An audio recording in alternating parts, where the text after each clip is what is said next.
بسم اللہ الرحمن الرحیم الحمد لله رب العالمين والصلاة والسلام على نبينا محمد وعلى آله وصحبه أجمعين وسلم تسليما كثيرا مزيدا أما بعد. معزز ناظرین کرام، اللہ رب العالمین کی نعمتیں جو اس نے انسانوں پہ کیں، لا نعد ولا نحصى، ہم اس کو شمار نہیں کر سکتے. اس مالک نے قرآن مجید میں جا بجا یہ بات ارشاد فرمائی ہے کہ وَإِن تَعُدُّوا نِعْمَةَ اللَّهِ لَا تُحْصُوهَا، کہ اگر تم اللہ کی نعمتوں کو شمار کرنا چاہو تم کبھی بھی ان کا شمار نہیں کر سکتے. اسی طرح اللہ رب العالمین نے قرآن مجید میں ایک اور بات کو باور کروایا ہے کہ ہر نعمت کا عطا کرنے والا بھی وہ اللہ مالک ہے. فما بکم من نعمت فمن اللہ، اللہ فرماتے ہیں کہ جو بھی کوئی نعمت تمہارے پاس ہے وہ اللہ کی طرف سے ہے. اور بندہ مومن اللہ رب العالمین کی نعمتوں کا نہ صرف کہ شکریہ ادا کرتا ہے، اس کی نعمتوں کی قدر کرتا ہے، بلکہ وہ اپنے اللہ سے اور نعمتوں کا اور رحمتوں کا سوال کرتا ہے.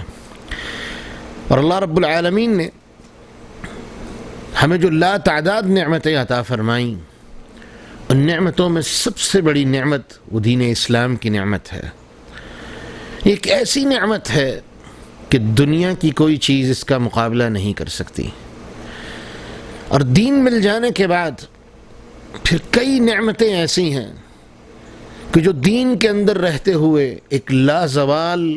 اور ان گنت رحمتوں سے بری ہوئی نعمتیں ہیں. اور ان نعمتوں میں سے ایک نعمت فجر کی نماز ہے، جو اللہ رب العالمین کی اپنے بندوں پر ایک خاص عطا ہے. ہر نماز جو دن میں 5 مرتبہ اللہ کی طرف سے اس کے بندوں پہ فرض ہے، ان تمام نمازوں میں فجر کی نماز کا مقام اور مرتبہ وہ بالکل ہی الگ تھلگ ہے. آج آپ کی خدمت میں چند گزارشات فجر کی نماز کے حوالے سے لے کے حاضر ہوا ہوں، اس دعا کے ساتھ کہ اللہ رب العالمین ہمیں فجر کی نماز کی حفاظت کی توفیق عطا فرمائے، اور اللہ رب العالمین ہمیں نماز کی عام طور پہ تمام نمازوں کی حفاظت کی توفیق عطا فرمائے، اور بالخصوص فجر کی نماز اللہ رب العالمین ہمیں اس نماز کی حاضری اور سعادت نصیب فرمائے. کہ 10 بشارتیں ہیں جو رسول اللہ صلی اللہ علیہ وسلم نے اللہ کی طرف سے اپنے بندوں کو سنائی ہیں، جو اللہ نے اپنے بندوں کے لیے فرمائی ہیں، ان بندوں کے لیے جو فجر کی نماز میں حاضر ہوتے ہیں. تو آئیے اس گنتی کو شمار کرتے ہیں. پہلی بشارت، رسول اللہ صلی اللہ علیہ وسلم نے فرمایا کہ یہ نماز منافق کے درمیان اور مومن کے درمیان فرق کرتی ہے. حدیث میں آتا ہے، رسول اللہ صلی اللہ علیہ وسلم فرماتے ہیں، اثقل الصلاة علی المنافقین صلاة الفجر و صلاة العشاء، منافقوں کے لیے سب سے بھاری نماز وہ فجر اور عشاء کی نماز ہے. لو يعلم ما فيهما لآتوهما ولو حبوا، اور اللہ کے رسول فرماتے ہیں اگر انہیں پتہ چل جائے کہ ان نمازوں میں اللہ نے کتنا اجر رکھا ہے، کتنی رحمتوں کو جمع فرمایا ہے، تو رسول اللہ صلی اللہ علیہ وسلم فرماتے ہیں لآتوهما ولو حبوا، تو یہ لوگ ضرور نماز کے لیے حاضر ہوں، چاہے انہیں گھسٹ کے نماز کے لیے کیوں نہ آنا پڑے. تو پہلی چیز، منافق اور مومن کے درمیان ایک حد فاصل یہ فجر کی اور عشاء کی نماز ہے. اس لیے ہم اپنا محاسبہ کر لیں کہ کہیں ہم منافقین کی صف میں تو نہیں ہیں، کہیں ہمارے لیے نمازیں بھاری تو نہیں. یقیناً اللہ کی نعمتوں میں سے ایک نعمت ہے رات کی نیند. اللہ رب العالمین قرآن مجید میں بیان فرماتے ہیں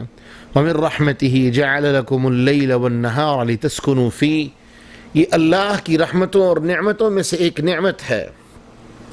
کہ جَعَلَ لَكُمُ اللَّيْلَ وَالنَّهَارَ، کہ اس نے تمہارے لیے رات اور دن کو بنایا، لِتَسْكُنُوا فِيهِ وَلِتَبْتَغُوا مِن فَضْلِهِ، کہ رات کو تم آرام کر سکو اور صبح کے وقت اللہ کی رحمت اور اس کے فضل کو سمیٹ سکو۔ لیکن جب اس خوبصورت چیز کو، اپنی بڑی پرسکون اور میٹھی نیند کو انسان قربان کر کے اپنے مالک کے حضور منادی کی آواز پر لبیک کہتے ہوئے حاضر ہوتا ہے، تو یقیناً اللہ بھی اپنے بندے کو خوش ہوتے ہوئے اتنے انعامات سے نوازتا ہے کہ انہی بشارتوں میں سے جو بشارتیں میں آپ کی خدمت میں لے کے حاضر ہوا ہوں، دوسری بشارت رسول اللہ صلی اللہ علیہ وسلم نے فرمائی کہ بشر المشائین فی ظلمات بنور تام من یوم القیامہ، کہ وہ لوگ جو اندھیروں میں، اندھیری راتوں میں، رات کی تاریکیوں میں فجر کی نماز کے لیے چل کے مسجدوں کی طرف جاتے ہیں، اللہ کے رسول فرماتے ہیں ان کو مبارکباد ہے، بشارت ہے، کس چیز کی؟ بنور تام من یوم القیامہ، کہ اللہ رب العالمین ان کو قیامت کے دن نور تام عطا فرمائیں گے، مکمل نور عطا فرمائیں گے۔ اور منافق، اس کے بارے میں تو اللہ نے قرآن میں کلیئر کر دیا ہے، نورہم یسعی بین ایدیہم و بایمانہم یقولون ربنا اتمم لنا نورنا واغفر لنا انک علی کل شیء قدیر۔ نور ان کے آگے پیچھے چل رہا ہوگا اور وہ دعائیں کر رہے ہوں گے کہ اللہ ہمارے نور کو پورا کر دے، لیکن قرآن کہتا ہے کہ فضرب بینہم بسور لہ باب باطنہ فیہ الرحمہ وظاہرہ من قبلہ العذاب، اللہ ان کے درمیان اور اپنی رحمت کے درمیان دیواروں کو حائل کر دے گا، اللہ ان سے اپنی رحمت کے درمیان پردے قائم کر دے گا، جس کے ظاہر میں تو بڑی خوشنمائی ہوگی، لیکن جب اس دروازے کو کراس کر کے جائیں گے، اس دیوار کو پھلانگیں گے، وَظَاهِرُهُ مِن قِبَلِهِ الْعَذَابِ، ایک بہت بڑا عذاب ان کا منتظر ہوگا۔ تو دوسری بشارت وہ یہ کہ وہ لوگ جو فجر کی نماز کے لیے اندھیروں میں چل کے مسجدوں کے لیے جاتے ہیں، اللہ رب العالمین ایسے مبارک چہروں کو قیامت کے دن مکمل نور عطا فرمائے گا، ان چہروں کو روشن کر دے گا۔ اب تیسری بشارت کی طرف چلتے ہیں۔ رسول اللہ صلی اللہ علیہ وسلم نے فرمایا رکعتي الفجر خیر من الدنیا وما فیہا، فجر کی دو سنتیں، اور یہ ایسی سنتیں ہیں کان النبی صلی اللہ علیہ وسلم یصلیہما خفیفتین، اللہ کے رسول ان دو رکعتوں کو بڑا ہلکا پھڑکا پڑھتے تھے، مختصر پڑھتے تھے، جلدی جلدی پڑھتے تھے۔ اور اماں جی عائشہ رضی اللہ عنہا تو تعجب سے پوچھا کرتی تھیں اقرأت الفاتحہ،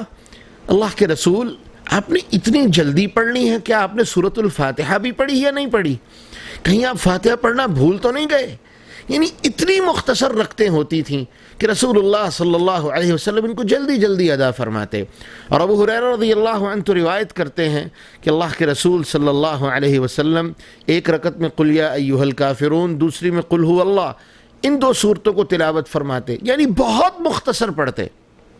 لیکن یہ دو مختصر رکعتیں کتنی عظیم الشان رکھتے ہیں کہ رسول اللہ صلی اللہ علیہ وسلم نے فرمایا خیر من الدنیا وما فیہا، دنیا اور اس کے اندر جو کچھ ہے، یہ دو رکعتیں ان ساری چیزوں سے اعلیٰ اور افضل ہیں۔ سبحان اللہ۔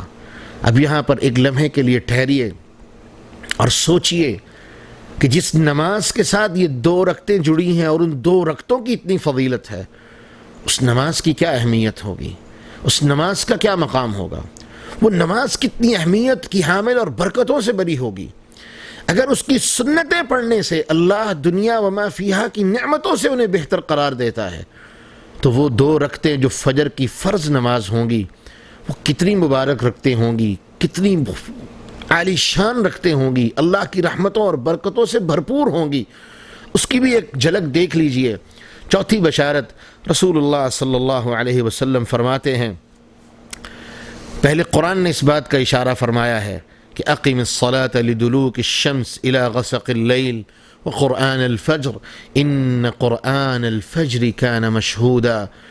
ان قرآن الفجر كان مشہودا کی تفسیر میں مفسرین فرماتے ہیں کہ اس سے مراد یہ ہے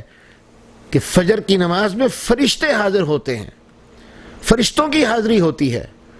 اتنی مبارک نماز جس میں حاضری کے لیے فرشتے آتے ہیں۔ اور رسول اللہ صلی اللہ علیہ وسلم نے فرمایا یتعاقبون ملائکۃ اللیل و ملائکۃ النہار، یہ ایسی مبارک نماز ہے کہ دن اور رات کے فرشتوں کی ڈیوٹیاں چینج ہوتی ہیں۔ جو دن کے فرشتے ہوتے ہیں وہ ساری رات گزارنے کے بعد ان کی ڈیوٹی کو ریپلیس کرنے کے لیے فرشتوں کی وہ جماعت جنہوں نے رات کو ڈیوٹی دی اور وہ جماعت جس نے آگے ڈیوٹی کو سنبھالنا ہے، یہ دونوں جماعتیں فجر کی نماز میں حاضر ہوتی ہیں۔ سبحان اللہ، ان قرآن الفجر کان مشہودا، اسی لیے رسول اللہ صلی اللہ علیہ وسلم فجر کی نماز میں قرآن کی تلاوت لمبی فرماتے تھے، زیادہ تلاوت فرماتے تھے، کیونکہ فرشتے حاضر ہوتے ہیں۔ اور یاد رہے، فرشتے کسی کے لیے دعائیں اپنی مرضی سے نہیں کرتے، فرشتے کسی جگہ پر اپنی مرضی سے نہیں اترتے۔ اللہ نے قرآن میں قانون بیان کیا ہے کہ وَمَا نَتَنَزَّلُ إِلَّا بِأَمْرِ رَبِّكَ، کہ ہم آپ کے رب کے حکم کے بغیر زمین پر نہیں اترتے۔ تَنَزَّلُ الْمَلَائِكَةُ وَالرُّوحُ فِيهَا بِإِذْنِ رَبِّهِمْ، لیلۃ القدر کی رات جب فرشتوں کے غول زمین پہ اترتے ہیں تو کس لیے آتے ہیں؟ اپنی مرضی سے؟ قطعا نہیں، بِإِذْنِ رَبِّهِمْ، اپنے رب کے حکم سے وہ زمین پہ آتے ہیں۔ تو جب جن چیزوں کے بارے میں اللہ کے رسول فرمائیں کہ یہ وہ مبارک چیزیں ہیں جن کے کرنے سے فرشتے حاضر ہوتے ہیں، فرشتے مرضی سے نہیں آتے، بلکہ اللہ انہیں حکم دیتا ہے کہ جاؤ، یہ میرے مبارک بندے ہیں، یہ بہترین عمل کرنے والے لوگ ہیں، ان کی صفوں میں جا کے کھڑے ہو جاؤ، میری رحمتیں ان پر نازل کرو، ان کو ڈھانپ لو، میری رحمت سے انہیں مکمل طور پہ کور کر لو، کیونکہ میں اللہ ان سے خوش ہو رہا ہوں، میں اللہ ان سے خوش ہوتا ہوں، میری رحمتوں کی بشارتیں انہیں سنا دو۔ اسی لیے اللہ کے رسول نے فرمایا کہ یہ فجر کی نماز وہ نماز ہے جس کے اندر فرشتے حاضر ہوتے ہیں، فرشتوں کی ڈیوٹیاں تبدیل ہوتی ہیں۔ اور آئیے اگلی چیز کی طرف اور پانچویں بشارت کی طرف چلتے ہیں کہ رسول اللہ صلی اللہ علیہ وسلم نے فرمایا یہ ایک ایسی نماز ہے جس نماز کے پڑھنے والے کے لیے بہت بڑی بشارت ہے کہ آقا علیہ الصلاۃ والسلام فرماتے ہیں لن یلج النار، جہنم کی آگ اس شخص کو چھوئے گی بھی نہیں، جہنم کی آگ اس شخص کو ٹچ بھی نہیں کرے گی، جہنم کی آگ اس شخص کو مس بھی نہیں کرے گی جو فجر کی نماز پڑھتا ہے۔ اور دوسری روایت کے لفظ ہیں کہ رسول اللہ صلی اللہ علیہ وسلم نے فرمایا جو فجر اور عصر کی نماز پڑھتا ہے، جو دو نمازوں کی حفاظت کرتا ہے، طلوع شمس سے پہلے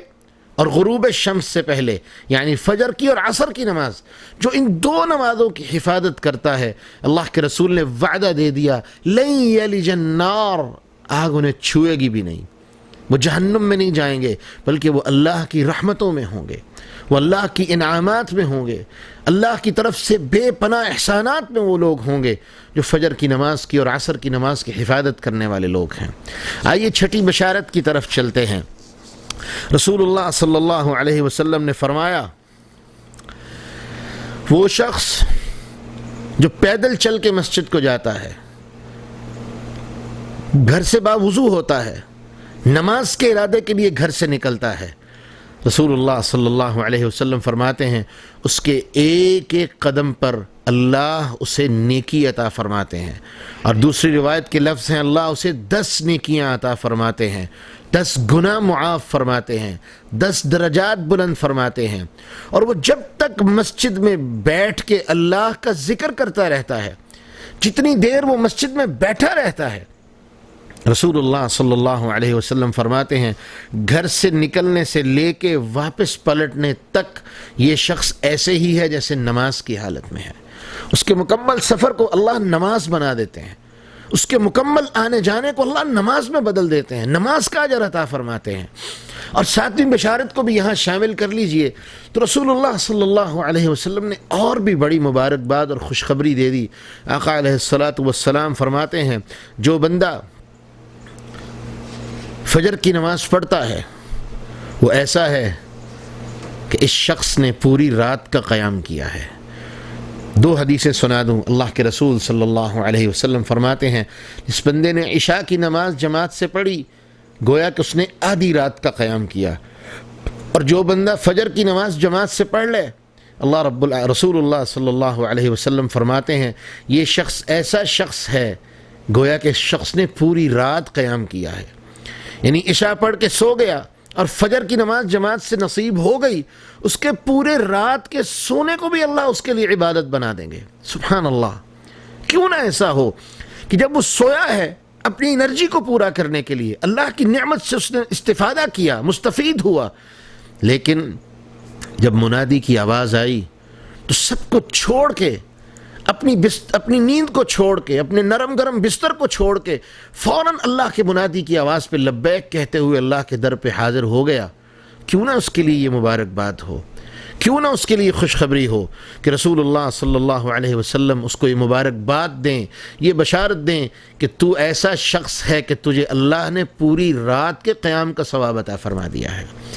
اور اگلی بشارت کی طرف چلتے ہیں. رسول اللہ صلی اللہ علیہ وسلم فرماتے ہیں جو بندہ فجر کی نماز جماعت سے پڑھتا ہے فَهُوَ فِي ذِمَّةِ اللَّهِ، یہ بندہ اللہ کی حفاظت میں چلا جاتا ہے. اور اللہ کے رسول صلی اللہ علیہ وسلم نے فرمایا لوگو جو بندہ اللہ کے ذمے میں ہو، اللہ کی حفاظت میں ہو، اسے کوئی پریشان کرنے کی کوشش نہ کرے، کیونکہ تم میں سے کوئی شخص اللہ کی ذمے کو، جس کو اللہ اپنی ذمہ داری میں لے لے، اسے نقصان نہیں پہنچا سکتا. سبحان اللہ. یعنی وہ شخص جس کی صبح کا آغاز اللہ کے نام سے ہوتا ہے، جس کی صبح نماز سے معطر ہوتی ہے، جس کی صبح اتنی مبارک ہے کہ وہ اپنے اللہ کے ذکر سے اور یاد سے اور اپنے رب کی عبادت سے اپنی صبح کا آغاز کرتا ہے، ہم تصور کر سکتے ہیں کہ اس شخص کا باقی دن کتنا خوبصورت ہوگا. اس شخص کے باقی دن میں اللہ کتنی رحمتیں اور برکتیں شامل حال فرما دیں گے. تو آئیے اگلی بشارت کو بھی ذرا دیکھتے ہیں. رسول اللہ صلی اللہ علیہ وسلم نے فرمایا وہ شخص جو فجر کی نماز پڑھے اور وہیں بیٹھے بیٹھے وہ اللہ کا ذکر کرتا رہے، اللہ کی یاد میں مصروف رہے یہاں تک کہ سورج طلوع ہو جائے، اور اس کے بعد وہ 2 رکعتیں اشراق کی، چاشت کی نماز 2 رکعتیں ادا کرے. رسول اللہ صلی اللہ علیہ وسلم فرماتے ہیں اللہ رب العالمین اس شخص کو کانت لہ اجر حجۃ وعمرہ، اللہ اس کو ایک حج کا اور ایک عمرے کا اجر عطا فرماتے ہیں. اور کیسا اجر؟ تامۃ تامۃ تامۃ. 3 دفعہ اللہ کے رسول نے دہرایا کہ مکمل حج اور عمرے کا اجر و ثواب اللہ اسے عطا فرماتے ہیں. ہم ہزاروں روپے، لاکھوں روپے خرچ کر کے حج اور عمرے کے لیے سفر کرتے ہیں، حج اور عمرے کا ارادہ رکھتے ہیں، جبکہ روزانہ کے لیے اللہ نے ایک مکمل حج اور عمرے کا بندوبست ہمارے لیے ہمارے گھر میں فرما دیا ہے. ہماری بد نصیبی ہوگی کہ اگر ہم اس اجر کو حاصل نہ کر سکیں. اگلے بشارت کی طرف چلتے ہیں کہ رسول اللہ صلی اللہ علیہ وسلم نے فرمایا جو بندہ 2 نمازوں کی حفاظت کرتا ہے، من صلی البردین دخل الجنہ، جو بندہ 2 نمازوں کی حفاظت کرتا ہے، 2 ٹھنڈی نمازیں. کون سی نماز؟ ایک فجر سے سورج کے طلوع ہونے سے پہلے اور ایک سورج کے غروب ہونے سے پہلے. جو بندہ 2 ٹھنڈی نمازیں پڑھتا ہے، بعض مفسرین نے، بعض شارحین نے اس کی توجیہ فجر اور عشاء کی نماز کی ہے، لیکن صحیح توجیہ اور صحیح تفسیر اور تشریح یہ ہے کہ اس سے مراد فجر اور عصر کی نماز ہے. یہ وہی نمازیں ہیں جس میں فرشتوں کی ڈیوٹیاں چینج ہوتی ہیں، جو سب سے قیمتی نمازیں ہیں. اور عصر کی نماز کے بارے میں تو اللہ نے فرمایا ان الصلاة كانت حافظوا على الصلوات والصلاة الوسطى، لوگوں خاص طور پہ اپنی نمازوں کی حفاظت کرو، لیکن خاص طور پہ نمازوں میں سے بالخصوص عصر کی نماز کی حفاظت کرو. وقوموا للہ قانتین، اور اللہ کے لیے فرما بردار ہو جاؤ. تو اللہ کے رسول نے فرمایا من صلی البردین دخل الجنہ. یہ اگلی بشارت اور بشارت کہ جو فجر اور عصر کی نماز پڑھتا ہے اللہ اسے جنت کا داخلہ عطا فرماتے ہیں. ایک اور بشارت سن لیجئے. رسول اللہ صلی اللہ علیہ وسلم نے فرمایا جو بندہ فجر کی نماز پڑھتا ہے 40 دن تک مسلسل تکبیر اولیٰ کے ساتھ، اللہ اس کے لیے 2 انعامات کے فیصلے فرماتے ہیں. کتبت لہ براءتان، اللہ اس کے لیے 2 براتوں کے اعلان فرما دیتے ہیں. براءۃ من النفاق و براءۃ من النار، اللہ اس کو منافقت سے بری فرما دیتے ہیں اور اللہ اس کو اپنی رحمت سے جہنم سے بھی محفوظ فرما دیتے ہیں. جہنم کی برات اور جہنم سے آزادی عطا فرما دیتے ہیں۔ اور صرف یہی نہیں، ایک اور بشارت کی طرف چلتے ہیں۔ رسول اللہ صلی اللہ علیہ وسلم نے فرمایا، اور یہ آخری بشارت جو اللہ کے رسول صلی اللہ علیہ وسلم نے فرمائی، کل قیامت کے دن جب ہم اپنے اللہ کے دربار میں پیش ہوں گے تو صحابی بیان کرتے ہیں کہ ایک رات 14ویں کا چاند تھا، اور رسول اللہ صلی اللہ علیہ وسلم نے 14ویں کے چاند کی طرف نظر اٹھائی اور آپ نے فرمایا، انکم سترون ربکم، ان قریب تم اپنے رب کو دیکھو گے، کما ترون هذه القمر، جس طرح تم اس چاند کو دیکھتے ہو، لا تضاموا فی رؤیتہ، اور تمہیں اللہ کی زیارت اور دیدار میں کسی طرح کی تکلیف اور مشقت کا سامنا نہیں کرنا پڑے گا۔ یعنی اللہ رب العالمین تمہیں دیدار نصیب فرمائیں گے، اور وہ اتنا دیدار ہوگا کہ سکون اور اطمینان ہوگا۔ اللہ کی رحمتوں بڑی، وہ سب سے بڑی نعمت جو اللہ جنت جیسی نعمت سے بھی بڑی نعمت ہمیں عطا فرمائیں گے اپنی رحمت سے، اس کا دیدار ہے، اللہ رب العالمین کے چہرے کا دیدار ہے، اس کے بارے میں رسول اللہ صلی اللہ علیہ وسلم دعا کیا کرتے تھے، اللہم انی اسألک لذت النظر الی وجہک، اللہ میں تجھ سے تیرے چہرے کے دیدار کی لذت کا سوال کرتا ہوں کہ یہ لذت ہمیں عطا فرمانا۔ تو یہ لذت کس کا نصیبہ ہے؟ رسول اللہ صلی اللہ علیہ وسلم فرماتے ہیں، تم میں سے جو شخص یہ چاہتا ہے کہ وہ اپنے اللہ کا دیدار چاہتا ہے، وہ چاہتا ہے میں اپنے اللہ کی زیارت کروں، میں اپنے خالق اور مالک کو دیکھوں، اس کی جنتوں میں جا کے اس کی زیارت کروں، تو رسول اللہ صلی اللہ علیہ وسلم فرماتے ہیں اس بندے کو چاہیے کہ وہ فجر اور عصر کی نماز میں کوتاہی نہ برتے، فجر اور عصر کی نماز کی حفاظت کرے۔ جو یہ حفاظت کرے گا، اللہ اپنی رحمت سے اسے جنتوں میں اپنا دیدار نصیب فرمائیں گے۔ معزز ناظرین کرام، یہ چند مختصر چیزیں، میں یہی کہہ سکتا ہوں کہ کوئی بدبخت ہی ہوگا، کوئی بد نصیب ہی ہوگا، کوئی ایسا ہی ہوگا جسے اللہ نے توفیق سے اور اپنی رحمت سے محروم فرما دیا ہے، وہی ہوگا جو اتنی بشارتیں سننے کے بعد بھی فجر کی نماز میں حاضر نہ ہو سکے۔ اللہ سے دعا کرتا ہوں، اے اللہ ہمیں نماز پنجگانہ اور بالخصوص فجر کی نماز کی حفاظت کی توفیق عطا فرما، عصر کی نماز کی حفاظت کی توفیق عطا فرما، اور اللہ رب اجعلنی مقیم الصلاۃ، ہمیں صحیح معنوں میں نمازی بنا، ہماری اولادوں کو نمازی بنا، وقنا عذاب النار، اور ہمیں جہنم کے عذاب سے محفوظ فرما۔ وآخر دعوانا ان الحمد للہ رب العالمین۔